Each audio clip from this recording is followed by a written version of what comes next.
퇴사를 해 마라. 저는 외국계에서 마케터로 회사를 다니며 창업을 해서 전화영어를 운영을 하고 있고요. 작년에는 아기를 낳고 집에서 할 수 있는 제2의 수익 모델을 만들어서 3개월 만에 월급에 준하는 수익을 만들었습니다.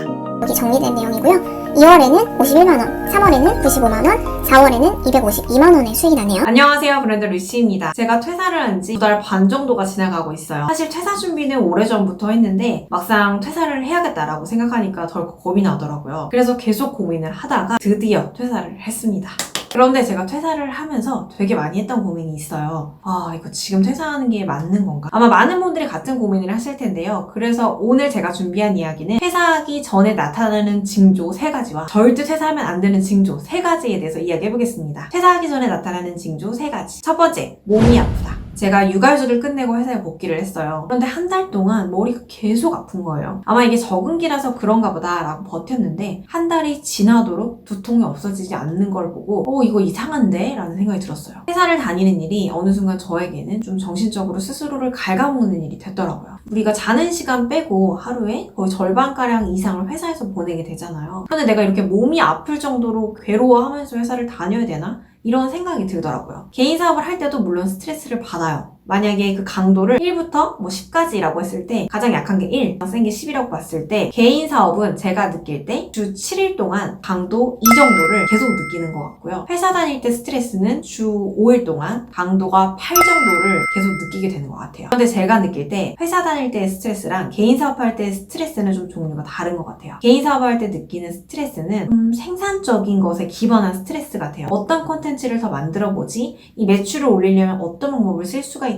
이런 크리에이티브한 부분에 있어서의 스트레스인 것 같고요. 회사 다닐 때의 스트레스는 말 그대로 내가 정해진 시간 안에 회사의 어떤 그 잣대에 맞추어서 일을 쳐내야 되는 의무감에 하는 스트레스가 좀 있는 것 같아요. 그러다 보니까 그 스트레스의 결과가 달라요. 회사 다닐 때의 스트레스는 정말 말 그대로 스트레스를 받아서 몸이 아픈 결과가 나타나는 것 같고요. 개인 사업을 할 때의 스트레스는 그 스트레스를 통해서 무언가 매출을 발생시키거나 어떤 결과를 만든다라는 건전한 스트레스라고 저는 생각이 되더라고요. 물론 개인 사업도 사람이나 사업 나름이기 때문에 느끼는 강도와 느낌은 달라요. 그런데 여기서 한 가지 확실한 건 이게 남을 위한 일이냐 아니면 나를 위해 일하는 거냐가 다르다는 게 확실해요. 내 몸이 계속 아프거나 그 스트레스를 견디기가 힘들다면 혹시 이게 퇴사의 신호는 아닐까라고 고려해 보시는 게 필요해요. 두 번째, 내 능력 대비 월급이 적게 느껴진다. 아무리 좋은 회사라고 하더라도 월급은 정해져 있죠. 그래서 우리가 일은 계속 기하급수적으로 늘어나는데 돈은 올라가지가 않아요. 그래서 우리가 할 수 있는 방법은 이직이죠. 제가 회사를 다닐 때 제 팀장님 중에 한 분이 사업 마인드를 가지고 계신 분이셨어요. 그래서 신입인 저를 데려다 앉혀놓고 이렇게 말씀하시더라고요. 회사 계급장 떼고 네 손으로 500만 원만 벌어봐. 500만 원? 500만 원이 무슨 네 집 개 이름이야? 이렇게 생각을 했던 것 같아요. 그 얘기 듣는데 회사 밖에서 어떻게 돈을 벌지? 이 생각을 했던 것 같아요. 그리고 나서 1년 동안 정말 제 손으로 500만 원을 벌기 위한 방법을 고민했던 것 같아요. 그렇게 고민을 하다가 여러 가지 시도를 해보게 됐어요. 그래서 제가 처음에 한 건 해외에서 마스크팩을 사다가 국내에 마진을 붙여서 공구 개념으로 팔았어요. 그 다음에 한 건 이제 온라인 쇼핑몰 운영을 해봤고요. 그 다음에 했던 건 글로벌 셀러 활동을 해서 고액의 강의를 듣고 국내에 있는 제품을 해외에 마켓에 팔기 시작했던 거죠. 하다 보니까 크진 않지만 정말 돈이 벌리기 시작하는 거예요. 너무 신기한데 혼자서도 돈을 벌 수 있구나. 이때부터 사업에 대해 막연한 꿈을 가지게 됩니다. 그렇게 여러 가지 시행착오를 하면서 만든 게 지금의 전화영어예요. 운영하다 보니까 수익도 늘고 그 성취감이 엄청나더라고요. 그러다 보니까 일하는 시간 대비 수익을 따져봤을 때 회사에 9시간 이상씩 꼬박 앉아있는 게 과연 의미가 있는 걸까? 라는 생각이 들더라고요. 사실 솔직히 말해서 월급이라는 게 그렇게 큰 돈은 아니잖아요. 우리가 기본 생활비 내고 공과금, 세금 이런 거 내고 보험료 이런 거 다 내고 나면 사실 통장을 스쳐 지나가 버리죠. 월급이라는 게 그렇게 대단히 큰 돈도 아닌데 그거 무서워서 벌벌 떨 필요는 없겠더라고요. 만약에 저처럼 이렇게 돈 때문에 회사를 다닐 필요가 없겠다라는 결심이 서면 회사의 신호일 수가 있어요. 세 번째, 시간이 아깝다. 다니면 다들 이 말을 되게 많이 해요. 나 퇴사하고 싶어. 이게 거의 저는 인사라고 생각하는데요. 저도 회사 다닐 때 그런 말을 많이 했던 것 같아요. 그래서 동료한테 너 왜 퇴사하고 싶어? 이렇게 물어보니까 동료가 이렇게 이야기를 하더라고요. 그냥 일하기 싫어서. 저도 처음에는 그랬는데 어느 순간 누가 저한테 왜 퇴사하고 싶어? 이렇게 물어보면 제가 이렇게 답하더라고요. 시간이 아까워. 그 시간에 내가 다른 일을 해서 돈을 벌 수도 있고 혹은 내가 좋아하는 일을 할 수도 있는데 여기 앉아있는 게 좀 아깝다고 느껴지는 거예요. 혹시 지금 회사에서 쓰는 시간이 좀 아깝게 느껴진다면 내가 회사를 퇴사해야 되는 시점에 가까운 게 아닐까라는 생각을 해보실 필요가 있어요. 경계해야 할 전조 증상.